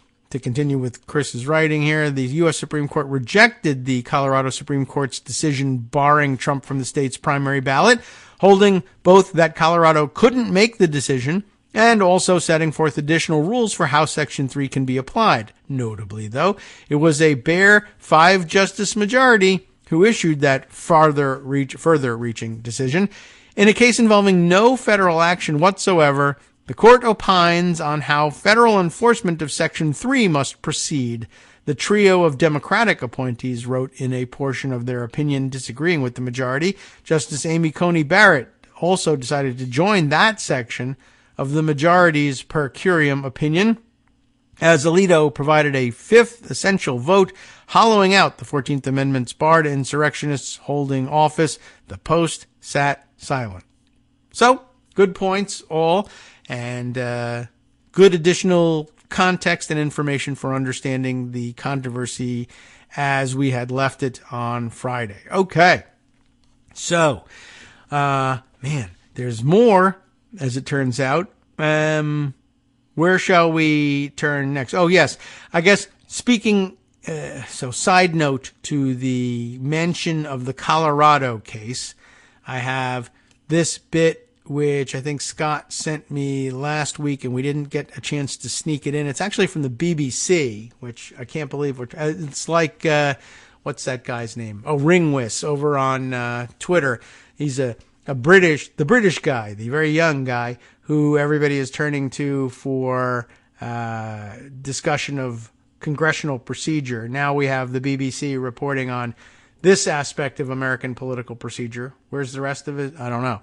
Ohio lawmakers urged to add Biden to the November ballot. Did you know that it was the decision of the Secretary of State in Ohio? We previewed this story before, and I don't think the decision had yet been rendered, but the lateness of the Democratic National Convention, at which Joe Biden will be formally nominated as the Democratic candidate for president, comes later than the deadline for submission of that name in several states, including Ohio, and these states were making noises about excluding Biden from the ballot unless the name was put forward and submitted earlier, and I don't know how they were supposed to run this trick, but I guess the DNC could adopt some sort of special rules. I don't think they can't change the date of the convention. And of course, you know, the issue of the fairness of all of this is that in the past, the Republicans have had the later convention of the two and have missed that deadline, only to see everybody get together on a bipartisan basis in those states that have earlier deadlines and just waive the deadline because, come on, everybody knows common sense. But they're going to try and stick to the rules to screw Biden over in Ohio. So now Ohio lawmakers are being urged, by whom? Democrats, I assume, to add Biden to the ballot. Sam Cabral writes this piece for the BBC News just a couple of days ago. Ohio's governor is pushing state lawmakers to avoid a partisan clash, threatening to bar U.S. President Joe Biden from the key swing state's presidential ballot in November. The state's top election official said earlier this week that Democrats are nominating their candidate too late to comply with Ohio's ballot access laws. Such conflicts, of course, have been quietly resolved in the past, but Biden's campaign may be forced to sue to get on the ballot. On Thursday, the governor said he was calling the legislature to convene for a rare special session to pass a law allowing Mr. Biden to appear on the ballot. Ohio requires political parties to officially confirm presidential and vice presidential nominees to the election's chief 90 days or more before the general election. And that means Biden and Harris, the vice president, must be certified as Democratic candidates by August 7th. Though Mr. Biden has secured the votes necessary for the Democratic nomination, he will not be named formally as the party's candidate until the nominating convention, and that doesn't take place until 19th through the 22nd, at which point the nomination will be confirmed at the end of the convention. The conflict between the August 7th certification deadline and the date of your party's nominating convention is well established. Ohio Elections Chief Secretary of State Frank LaRose wrote in a Tuesday letter to Ohio Democratic Party leadership, "Unless your party plans to comply with the statutory deadline, I am duty-bound to instruct boards of elections to begin preparing ballots that do not include the Democratic Party's nominees for President and Vice President of the United States," the Republican said. Former President Donald Trump, the presumptive Republican candidate, will not face the same issue. His convention is from the 15th to 18th of July, well in advance of the Ohio deadline. Governor Mike DeWine, a moderate, they say, Republican, who has distanced himself from the party's Trump-friendly wing on Thursday, said he was recalling state lawmakers to fix the ridiculous, absurd situation. Ohio is running out of time to get Joe Biden, the sitting president of the United States, on the ballot this fall, he told reporters. Failing to do so is simply unacceptable. But I bet he'll accept it. Party conventions, both Democrat and Republican, typically are held in the summer before the presidential contest, and similar issues with certification deadlines are rectified with little drama. Earlier this year, Democrats in Washington state and Republicans in Alabama made provisional changes necessary to exempt Mr. Biden from ballot deadlines. Ohio itself has done the same in the past, with its legislature making exceptions for Mitt Romney, the Republican nominee in 2012, and Trump in 2020. But the state's Republican House Speaker said the body would not make a legislative fix to the issue. There's just not the will to do that from the legislature. Speaker Jason Stevens told reporters on Tuesday the Biden campaign is continuing to express confidence the issue will be resolved without drama. Do we care about the particulars of it? That's what they say. And then pointing out the hypocrisy of it, which I guess is worth doing. Election after election, states across the country have acted in line with the bipartisan consensus and taken the necessary steps to ensure presidential nominees from both parties will be on the ballot. But with the legislative remedy by the state Republicans off the table, if they're serious about it, the sitting U.S. president may have to seek legal action. Ohio, once viewed as a swing state, has become increasingly conservative. Trump won Ohio in 2016 and 2020. Defeating Clinton and Biden by roughly 8% margins both times. The fight over Ohio's ballot comes after another partisan clash earlier this year, of course, the Colorado one, but not just Colorado, also officials in Illinois and Maine ruled that the Republican was barred from returning to the White House under a Civil War-era insurrection clause in the U.S. Constitution, one of the amendments. The U.S. Supreme Court ultimately knocked that decision down in March, ruling that Trump must be placed on the three states' presidential ballots. But we'll see what happens with Ohio and whether or not legal action is necessary. Just wanted to update you on that since the story kind of got mentioned in the Colorado context. Okay, so speaking of screwing around with the mechanisms of elections, I have, who should we read here? The Texas Tribune's original local reporting about this, or Kevin Cruz's opinionating about it. Let's start with the Texas Tribune, because this is kind of, I don't know, it's par for the course. It's definitely Texan, and it's definitely wrong and hypocritical and anti-democratic. And so, therefore, you need to know about it. Proposed Texas GOP platform. Mind you, this is still several steps from being implemented as legislation. This is a proposed Texas Republican Party platform calling for changes to the Texas Constitution that would do this thing. Among them are, of course, one, calls for the Bible in schools. That happens all the time. And this one, electoral changes that would lock Democrats out of statewide office. Aha. That sounds important. The platform was voted on Saturday with tallies expected next week. What? How come they haven't finished counting the votes? Fraud! We would say if we were believers in that sort of thing. Other planks call abortion homicide and gender transition care child abuse. So pretty much the talk radio platform once again. This by Robert Downen and Renzo Downey. Oh, that must be confusing. It's just Downey, but I gave that emphasis because Downen and Downey together. All right, well, that sounds like fun. This is a May 25th article here again in the Texas Tribune. Republican Party of Texas delegates voted on Saturday on a platform that called for new laws to require the Bible to be taught in public schools and a constitutional amendment that would require, here's how it works, require statewide elected leaders to win the popular vote in a majority of Texas counties. Sort of a electoral college vote for Texas counties, although, interestingly, not at all weighted by population. But you'll see how mechanically this works out to Republicans' perpetual advantage as the article goes on. Other proposed planks, just so you know, of the 50-page platform included proclamations that abortion is not health care, it is homicide, that gender transition treatment for children is child abuse, that there are calls to reverse recent name changes to military bases and publicly honor the Southern heroes, i.e. change them back to Civil War general names. But, I mean, if they're federal military bases, then you can go jump in a lake. Support for declaring gold and silver as legal tender, and demands that the U.S. government disclose, quote, all pertinent information and knowledge, unquote, of, that's right, UFOs, of course. Go Texas. The party hopes to finalize its platform on Wednesday after Saturday's votes on each of the proposals are tabulated. Why can't they do that now?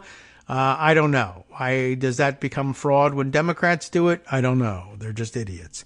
Passed by delegates at the party's biennial convention, the platform has traditionally not been seen as definitive list of Republican stances, but a compromise document that represents the interests of the party's various business, activist, and social conservative factions. But in recent years, amid a party civil war that's pushed it further right, the platform has been increasingly used as a basis for censuring Republican office holders who the party's far right has attacked as insufficiently conservative, including Texas House Speaker Dade Phelan from Beaumont and U.S. Representative Tony Gonzalez of San Antonio. As the party has drifted further right, its platform has done the same. In 2022, it called for a referendum on Texas secession. Also, resistance to the Great Reset, a conspiracy theory that claims global elites are using environmental and social policies to enslave the world's population. Which I thought they were pro-slavery, which is kind of weird. Anyway, proclamations that homosexuality is an, quote, abnormal lifestyle choice, unquote, and a declaration that President Joe Biden was not legitimately elected. These are great platform planks, don't you think? Many of these planks were also included in this year's platform, which was debated late into Friday night and presented for a vote on Saturday afternoon. One proposal asserts that illegal immigration is the, quote, greatest threat to American security and sovereignty, unquote, and calls for the state and federal governments to devote all available resources to deporting undocumented immigrants. Perhaps the most consequential plank calls for a constitutional amendment, here it is, to require that candidates for statewide office carry a majority of Texas's 254 counties to win an election, a model similar to the U.S. Electoral College, but at least in something similar to a U.S. Electoral College, a county that has 15 residents in it would have, I guess, one vote, whereas a county with 5 million residents in it would have infinitely more. Not infinitely more, but mathematically more votes. But apparently not. Not in this situation. Under current voting patterns, in which Republicans routinely win the state's rural counties, such a requirement would effectively end Democrats' chances of winning statewide office. In 2022, for instance, Governor Greg Abbott carried 235 counties out of the 254, right? While Democrat Beto O'Rourke carried most of the urban, more populous counties and South Texas counties. Statewide, Abbott won 55% of the popular vote, while O'Rourke carried 44%. But it wouldn't even matter had, under this rule, had O'Rourke won 55% of the popular vote, it wouldn't have helped him because he didn't win a majority of the counties. However, Some attorneys question whether such a proposal would be constitutional and conform with the Voting Rights Act because it would most likely limit the voting power of racial minorities who are concentrated in a relatively small number of counties. The party's platform also reiterates its previous call for the repeal of the Voting Rights Act, so that's not going to trouble them a great deal. The platform also takes a step further from some of the party's previous calls for more Christianity in public life. The 2022 platform proclaimed that the United States was, quote, founded on Judeo-Christian principles, for instance, and demanded the repeal of federal prohibitions on political activity by churches.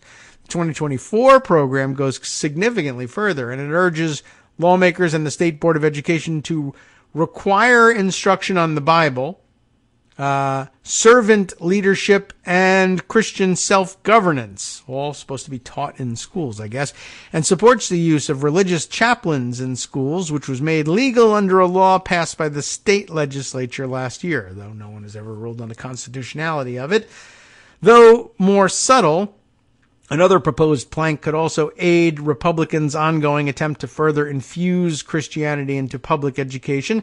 This year's platform also calls for Thomas Jefferson's letter to the Danbury Baptists to be included in the list of the original founding documents to be taught in history classes.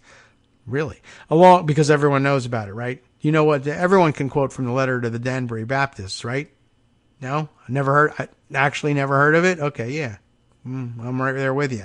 Well, that's supposed to be a founding document, along with the Constitution and the Federalist Papers. Jefferson's Danbury letter is often cited by activists such as David Barton, a Texas pastor and self-described amateur historian, always take your advice from them, who has spent decades arguing that church-state separation is a myth that has been used to shroud America's true Christian roots, a claim that has been thoroughly debunked by actual historians and experts, many of them also conservative Christians, by the way. The new platform comes as Republicans increasingly embrace once fringe theories, such as Christian nationalism, which argues that the United States' founding was God-ordained and therefore its institutions and laws should reflect conservative Christian views. Barton's ideas have been a key driver of that movement, and were repeatedly cited by lawmakers during last year during debates over the chaplains bill and in legislation that would have required the Ten Commandments to be posted in public school classrooms. Barton's group, Wall Builders, was also an exhibitor at this year's Texas GOP convention, and the party has increasingly aligned with two far-right fundamentalist Christian billionaires, Tim Dunn and Farris Wilks. Two new names for our rogues gallery. The draft platform also leans into the Texas GOP's open hostility toward Texas House leadership and Phelan, with positions that would weaken the power of the House Speaker and distribute power to the GOP caucus in the House as a whole. They're doing this from the state party convention. One plank advocates for limiting the Speaker to 2 consecutive terms. Another calls for a discharge petition process, which would allow members to send bills to the House floor for a vote, even if they haven't passed the House committee process. You're familiar with that from the federal side. On Friday night, the convention elected former Collin County GOP chair Abraham George, a guy with 2 first names. Always love that. Abraham George is the next party chair, a vote that is expected to continue the party's trajectory toward the right, presumably. During his candidate speech on Thursday, George called for the party to fight Democrats, radicals, and rhino Republicans who go against, quote, everything we stand for, which is still yet to be determined, by the way, because they haven't finished counting the votes on what they stand for. But hey, during a speech on the convention stage on Saturday, former gubernatorial candidate and state senator Don Huffines, do you remember this guy? I don't. Carried a printed version of the platform with him. I think I do remember not knowing how to pronounce his name. He noted that Republicans have controlled the legislature and the governor's mansion for 2 decades, but the party still struggles to secure its priorities. That's a point.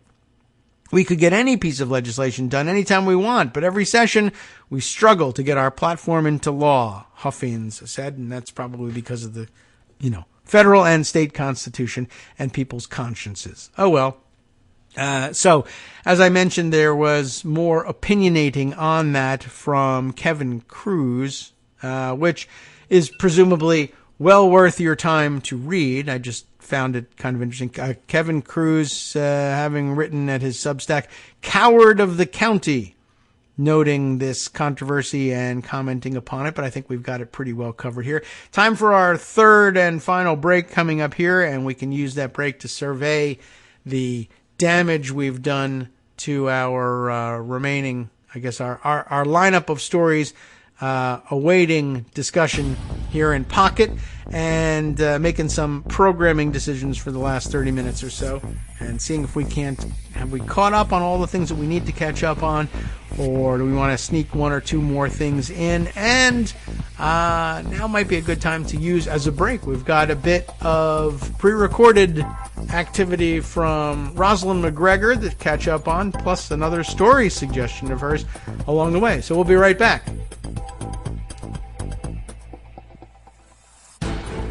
Hi everybody, it's me, David Waldman. Yes, the same guy who interrupts you all the time. Interrupting you one more time just to tell you again, another reminder that your contributions are what keep this show on the air, and patreon.com, patreon.com, is still among the easiest ways to make the sustaining subscription donations that keep us afloat.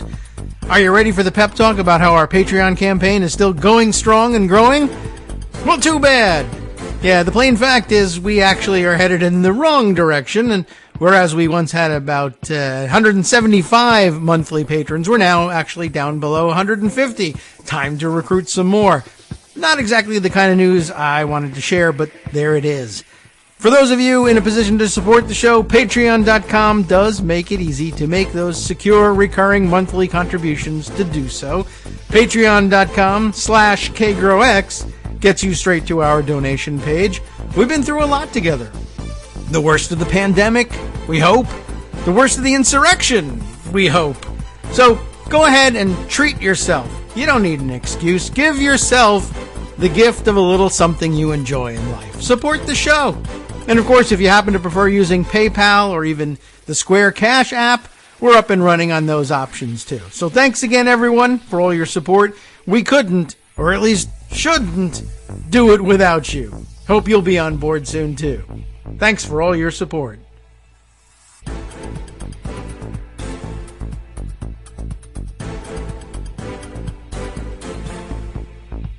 All right, there we go. Got the button working.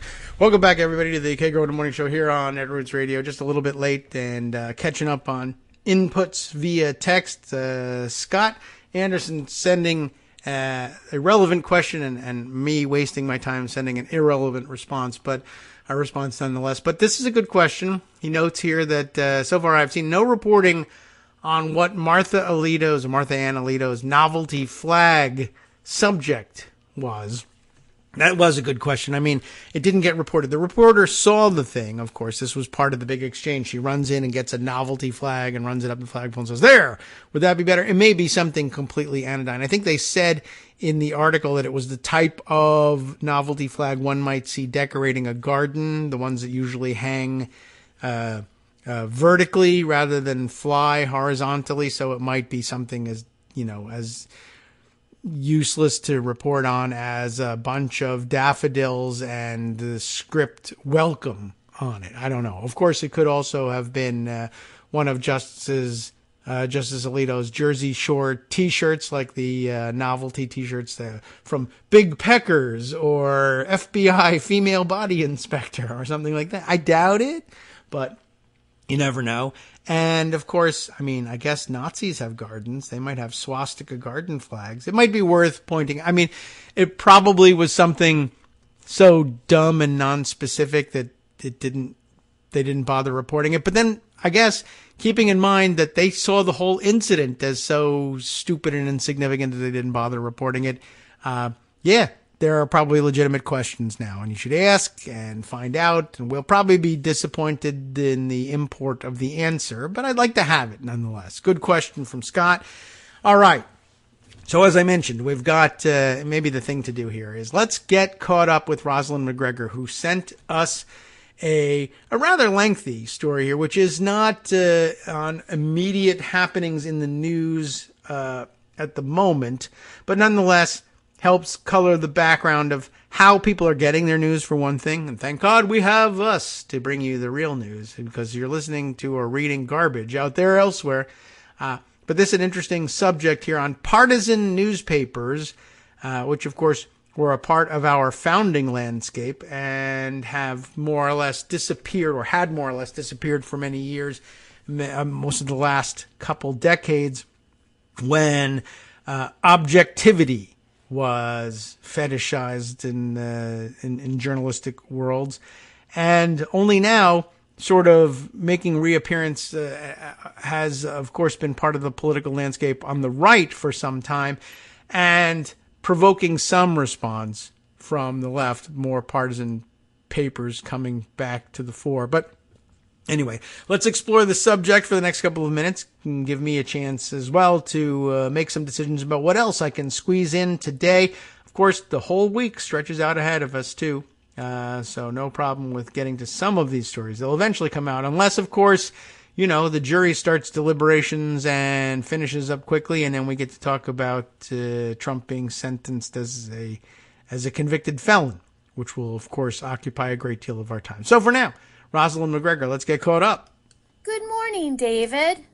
Today I'd like to share with your listeners a phenomenon occurring in Michigan that might also be happening in their part of the country. I'm speaking of disappearing local newspapers and what are replacing them. I have two articles from some remaining players, the Detroit News and MLive.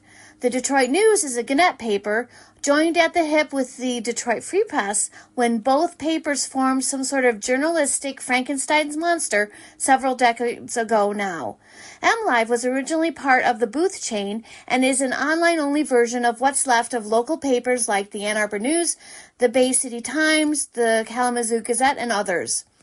Gannett also owns smaller local papers like the Hillsdale Daily News and the Holland Sentinel. The Holland newspaper's editor was also the regional editor for many of the smaller town papers in Michigan.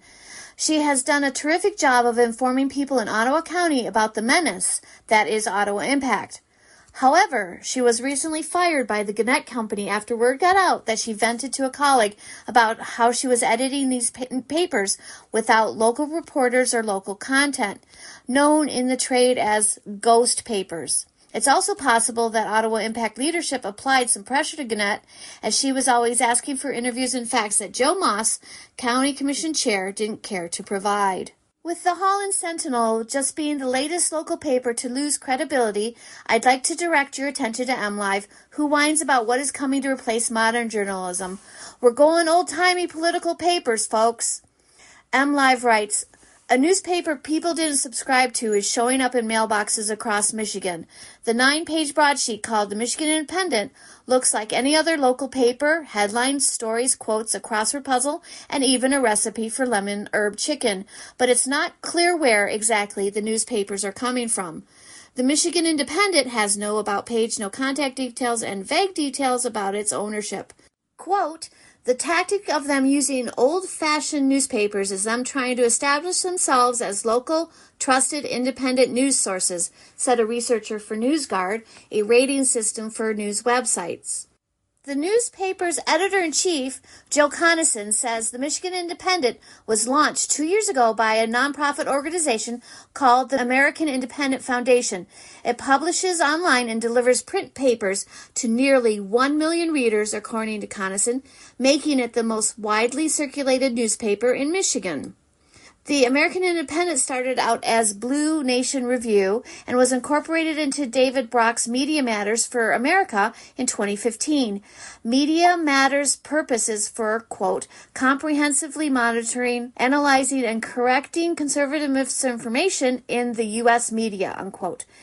As an aside, listeners may remember that last year Media Matters was the outlet that provided the receipts that Elon Musk's Twitter was a deliberate cesspool of anti-Semitism. MLive continues.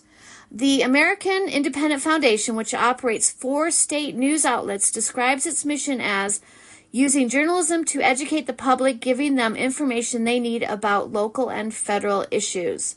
The American Independent this year is delivering newspapers in Montana, where there's a contested Senate race and 3 battleground states that could determine the presidential election: Michigan, Pennsylvania, and Wisconsin. But it's tricky to identify who owns the news network, even though a trail of breadcrumbs point back to Democratic operatives, super PAC, and political motives. Quote, "These kinds of shadowy networks of political action committees, donors that are not transparent, political operatives that are behind these sites are trying to shape public opinion in an election year where the stakes are already very high," said Hannah Covington, Senior Director of Education Content at the News Literary Project. Quote, "It's really muddying the waters for people, especially in an election year," Covington said. M. Live Wines. Many of these stories published under the American Independent umbrella, according to NewsGuard, consistently advance a pro-Democrat agenda. When NewsGuard analyzed 5 news websites during the midterm elections, researchers found dozens of articles that supported Democrats and criticized Republicans. And Media Bias Fact Check deemed the Michigan Independent a questionable source because its stories favor the left and usually denigrate the right. The lack of transparency and a steady stream of partisan content aimed at influencing potential voters is why NewsGuard considers the American Independent, quote, pink slime, unquote. The term, which refers to a meat filler that resembles real meat, describes partisan publications masquerading as local news. Quote, "These websites are often paid for by political groups, and they're often pushing partisan politics and advocacy stories that are making a policy, candidate, or party look good," Covington said. Pink slime outlets are not new, used by both the left and the right, but their numbers have exploded in recent years. As of mid-April, NewsGuard identified 1,192 pink slime news outlets, nearly triple the number discovered at the end of 2019. The largest chunk comes from Metric Media, a right-leaning group that publishes 39 local websites in Michigan under the names like Kalamazoo Times, Grand Rapids Reporter, and the Muskegon Sun. Covington says these news sites take advantage of a, quote, dearth of information, unquote, because coverage on local issues has been hollowed out. That's where the Michigan Independent, which often features original fact-based reporting, differs from other pink slime outlets. Conason says a team of highly qualified editors and reporters deliver, quote, thorough, fact-checked, engaging stories that adhere to strict journalistic standards. It is obviously wrong to compare our work with fake news operations, usually operated by far-right or foreign sponsors that deploy fabricated bylines, counterfeit articles generated by artificial intelligence, and other deceptions to simulate news outlets, Conason said. These hyper-partisan news outlets are growing as traditional local newsrooms shrink. Broad sections of the country now live in a news desert, communities that have limited access to reliable local news, while pink slime outlets have nearly outpaced the number of daily newspapers. So, David, as the saying goes, history doesn't repeat, but it does rhyme. History scholars may remember that our nation started out with strictly political newspapers. It was commonplace to have a subscription to a particular broadsheet because of its political position. We are returning to those old-timey days. I find it highly ironic that the same corporations that squeezed the locals to death are now complaining about their replacements. Back to you, David. All right. Thanks very much, Rosalind. And yeah, good to get caught up on your various submissions and an interesting topic to keep an eye on. And it comes up every once in a while. Whenever I open up a source for an article that I don't immediately recognize as an established newspaper, I start to wonder, is that where I've landed? One of these places, is it a ghost paper? Is it as a partisan paper? It's hard to tell all the time. So, all the best I can do is give you the warning, hey, I don't recognize this source, but it is an interesting story, and it does appear to have happened. I don't know if their take on it is the best, but that's what we've got. All right, let's see. A couple of other stories I wanted to catch you up on. Just to sort of fill out the potpourri of stories today. There's a lot of things I would rather dive in depth on, and perhaps we can spend some more time on them during the rest of the week. But here's something I had set aside for a while that I don't know. This is of interest to us in particular, and we should be aware of it. From the Washington Post of May 23rd, Amy Gardner and Yvonne Winget Sanchez reported this under this headline: Electors who tried to reverse Trump's 2020 defeat. You know them, the fake electors. It doesn't say that here, but electors who tried to reverse Trump's 2020 defeat are poised to serve again. You can't get rid of these insurrectionists. Can't keep them off the ballot, and you can't keep them from being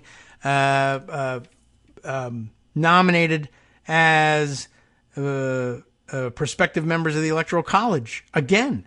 Interesting. The subheader tells us their eagerness reflects a widespread belief among Republicans that the alternate electors, they use that terminology here, did nothing wrong in 2020, and raises questions about what they might do if Trump again loses their states.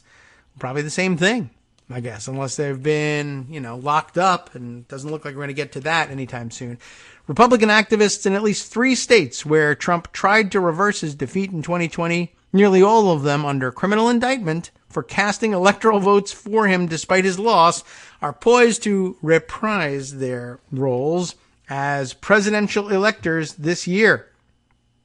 6 activists in Michigan, Nevada, and New Mexico have made clear to GOP leaders in their states that the investigations into their 2020 activities have not deterred them from seeking the position again.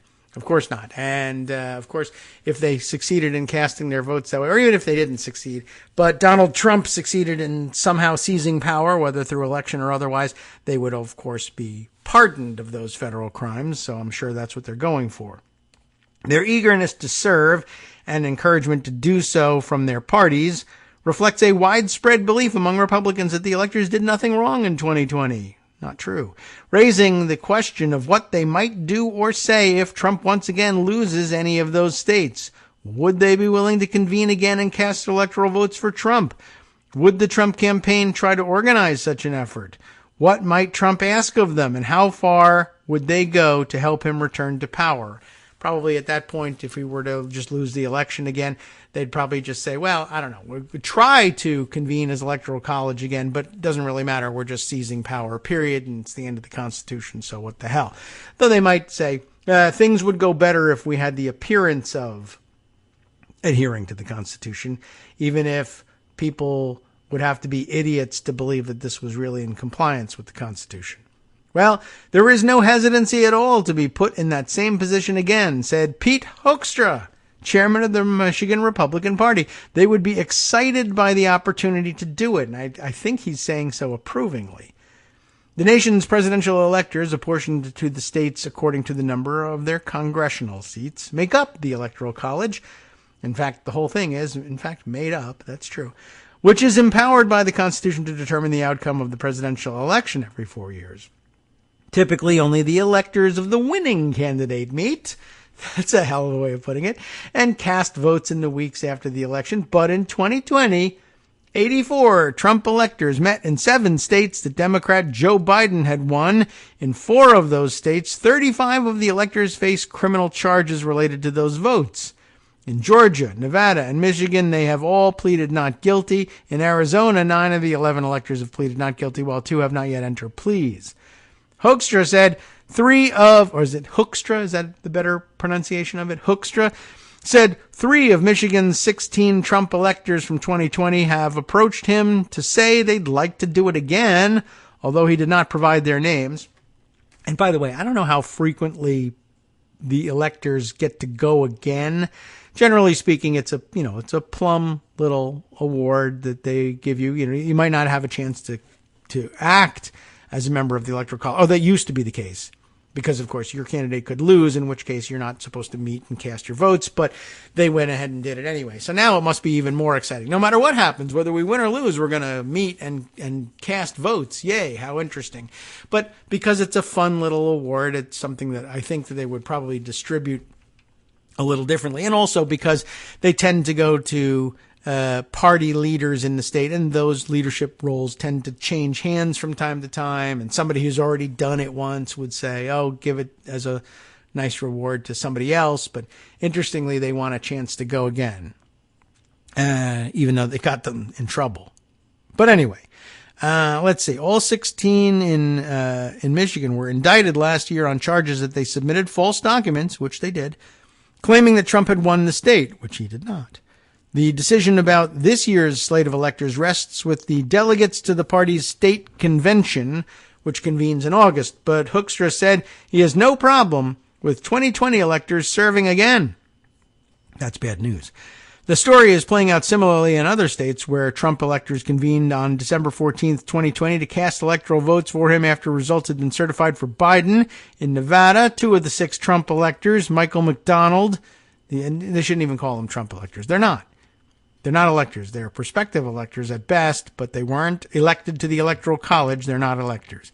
Anyway, Michael McDonald, the state party chairman, and Jesse Law, ironically enough, who leads the largest county committee in the Las Vegas area, were chosen again to serve at the state GOP convention earlier this month. All 6 also face state charges related to their 2020 actions. In New Mexico, the state party chairman chose one 2020 elector to serve again this year, Deborah Maestas. I'm guessing at the pronunciation. It's a hyphenated name, the first part being W-E-H, which I guess is way. Maestas, M-A-E-S-T-A-S. Well, Deborah, she's the former chair of the state party, and it's not clear why New Mexico electors convened at all in 2020 to vote for Trump, since Biden had won the blue state handily. Those electors, as well as the 2020 electors in Pennsylvania and Wisconsin, have not faced criminal charges so far. Maestas did not respond to a request for comment or any questions about how to pronounce her name. And in Arizona, at least 2 Republicans who served as Trump electors 4 years ago and were indicted last month have expressed interest in serving as electors again, although state party officials have made clear they are not interested in appointing people who are mired in the ongoing state criminal prosecution, said 5 Republicans familiar with the conversations who spoke on condition of anonymity to discuss them. Those 2 individuals are State Senators Jake Hoffman and Anthony Kern, neither of whom responded to requests for comment. Even if Trump loses this year, their likelihood of success is narrower than it was 4 years ago, you think? In 2020, Trump electors met and voted in 7 states that he had lost, part of a broad scheme organized by the Trump campaign to upend the January 6, 2021 joint session of Congress for the final certification of the Electoral College vote. The scheme to challenge Biden's victory failed in part because then Vice President Mike Pence, who presided over the joint session, refused to go along with it. Technically true, I guess. I mean, it probably would have been clearer to say it failed in part because Mike Pence, who presided over the joint session, correctly determined that he had no role in making the decision about which Electoral College certificates ought to be honored, and that was the cornerstone upon which the Trump plot rested. However, this whole thing is kind of a little too wishy-washy on the whole. This was forgery of Electoral College certificates. I cannot stress this enough. To treat this like, well, you know, it's kind of an alternative interpretation of the constitutional provision for the Electoral College is a little insulting, like a lot insulting. Many electors have said they had no idea about the larger scheme. Why the hell were they doing it then? And are you telling me that these electors had no idea about, like, who won the election? Of course they had an idea of the larger scheme. That's crazy. Well, they didn't know what was happening in other states. They just thought, we're going to send 6 meaningless electoral votes that won't change the outcome of the election and forge federal documents to do it just for no reason? No, I don't think so. Well, they said they had no idea about the larger scheme and that they cast votes for Trump under the guidance of campaign officials or GOP officials who told them they were simply preserving the campaign's legal right to contest the result. Under federal law, if a campaign's electors do not meet on the appointed date, cast votes and send signed certificates to Washington, their votes cannot be counted. And we remember that story anyway. A revamp of the federal law that governs the proceeding, the Electoral Count Reform Act, would make it even harder to do what Trump's campaign tried to do in 2020. Well, that's good, but not enough. Then 1 member of each state from the House and Senate were enough to lodge an objection to a state's Electoral College tally, and now such an objection requires 20% of each chamber's members. In addition, Vice President Harris will preside over the proceeding rather than a Trump ally, making it even less likely that a challenge would be allowed. Still, The elector gatherings in 2020 bolstered Trump's baseless allegations of fraud, helping to spread the false claim that Trump was the rightful winner and adding to the inflamed rhetoric that motivated thousands to descend on Washington in January 6, 2021, and Mrs. Alito to fly her flag upside down. Derek Muller, the University of Notre Dame law professor, said the power of the elector's platform alone should not be discounted. Should Trump lose, they can join the chorus of Trump allies pressing lawmakers or courts to assess election theories through formal proceedings. It can obviously seem more significant when it's coming from people who have some authority or purport to have some authority, like people with the title of elector, Mueller said. But of course, if you don't win your state, you don't hold that title. Trump continues to claim he won in 2020 and has stated repeatedly that the only way he could lose to President Biden a second time in November is if Democrats cheat. Not only does that sort of rhetoric erode faith in U.S. elections, democracy experts said, but it increases the possibility of violence if Trump loses again. At that point, it's not about electoral law, said Edward B. Foley, a constitutional law professor at Ohio State University, the Ohio State University, one might say. But I'm emphasizing Ohio because we had an Ohio story not long ago. My expertise, he says, this constitutional law professor says, my expertise becomes irrelevant. It becomes a question of political violence. I hope we don't have to go there, but I do worry that if Trump is saying that it was stolen, you might see insurrectionist type activity well before January 6th, and maybe even see some allies of theirs on the federal bench, perhaps even on the Supreme Court. The Washington Post attempted to contact the Republicans who served as Trump electors in those 7 states in 2020, including those on track to be electors again this year. The vast majority either did not respond or declined to comment. Some 2020 electors did not want the job back. Rosie Tripp, a 2020 GOP elector in New Mexico, said serving as an elector was an honor. It wasn't. She didn't serve as an elector. But she never again wants to endure the stress from the legal fallout. Her actions drew interest from state and federal prosecutors who asked her to travel to Washington to testify before a grand jury in the spring of 2023. Her advice for the upcoming crop of electors: be a little more cautious and make sure that you know what you're doing. I wouldn't wish my experience on anybody. It was definitely frightening. Not all 2020 electors have the option to serve again this year. In Wisconsin, the 10 electors who signed the certificates falsely stating that Trump had won agreed not to do so as part of a settlement in a civil suit in which they admitted that their actions were part of an effort to overturn Biden's victory in the state. In Georgia, GOP Chairman Josh McCoon said he struggled to recruit Republicans to consider the role, particularly business leaders and party donors who are less loyal to Trump and aren't interested in the headache or potential legal bills the 2020 electors have endured. As a result, the pool of Republicans willing to take on the duty is more pro-Trump than it was 4 years ago, McCoon said. He blamed that on the prosecutions, not on the actions of the electors in 2020. It's a strategy designed to take something that used to be very prestigious, something that some of your top donors wanted and was very coveted, and turn it into something that people are kind of terrified of, he said. Well, then just don't sign false certificates. It's easy. 3 of Georgia's 16 Trump electors from 2020 face criminal charges in the Atlanta area, but all were the subject of the investigation and incurred legal expenses, some in the 6 figures. Although the state party and a conservative legal defense fund have helped fund the legal costs of the 3 indicted electors, that has not been true in all of the states.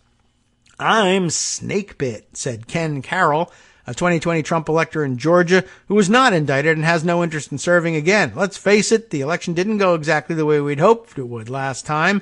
In Arizona, a now expired state party insurance policy has been paying some expenses for electors, according to 3 people familiar with the arrangement who spoke on condition of anonymity. But if the legal expenses reach the policy's limit, the cash-strapped party will not continue to pay those legal bills. In obtaining a new insurance policy last year, they said the party made clear to the insurer that its leadership and business practices had changed, a message intended to convey that it would take steps to try to avoid the type of claims that arose out of the 2020 presidential election cycle. Gina Swoboda, the state party's new chair, declined to comment. Very interesting.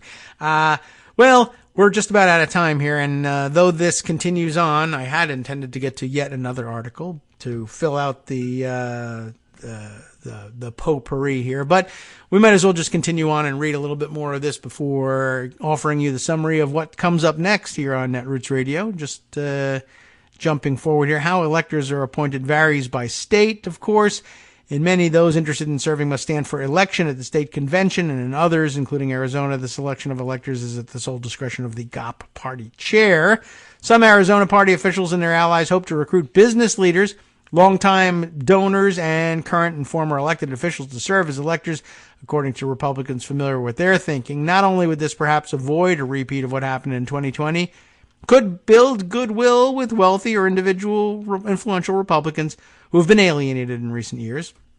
It's unclear how the devoted Trump supporters who dominate the party would react to accepting electors who are not always viewed as loyal to the MAGA cause, if they even paid any attention to that at all. One of the Republicans whose name has been mentioned as a type of figure that could be approached to serve as an elector is former Governor Jan Brewer, an early supporter of Trump's first presidential bid.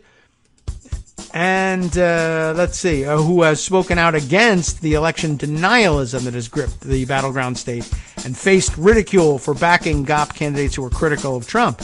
Elector positions should go to responsible people that understand what they're doing and do it correctly and work with the Secretary of State to cast their vote, said Brewer. Amazingly reasonable from Jan Brewer. Remember her? Yeah. I remember her for, admonishing President Obama and being caught, jabbing a finger in his face when he arrived in the state. Anyway, the Trump campaign, meanwhile, is not yet closely following the process or planning electoral scenarios. They don't care about the Electoral College. The official that they spoke to said the campaign's bigger focus is ensuring that electors are loyal to Trump and won't decide to vote for someone else in states where Trump wins the popular vote. I don't think that's usually a problem, but okay. Another priority, the official said, will be to build an elector whip operation to make sure all electors in states Trump wins will show up on December 17th to cast their votes. That is actually not necessary in states that you actually win. If you just abide by the election results, you'll have no problem having people show up. They'll be in the right place at the right time and face no legal issues whatsoever. So fake controversy invented there. Time now for real controversy, I guess, when Justice Putnam takes over the microphone with the West Coast Cookbook and Speakeasy next. I don't find anything controversial about that. NetrootsRadio.com. You have been listening to Kagro in the Morning with David Waldman. Updates from the Florida trial where Jack Smith wants to dance, but he says you don't put baby Aileen in a corner. Eileen Cannon back in the news. And on the rest of the menu today, a Wisconsin judge will hear arguments in a union lawsuit against collective bargaining restrictions. Leave it to Wisconsin. All right. Courtroom action everywhere today. Stay tuned. We'll be back tomorrow.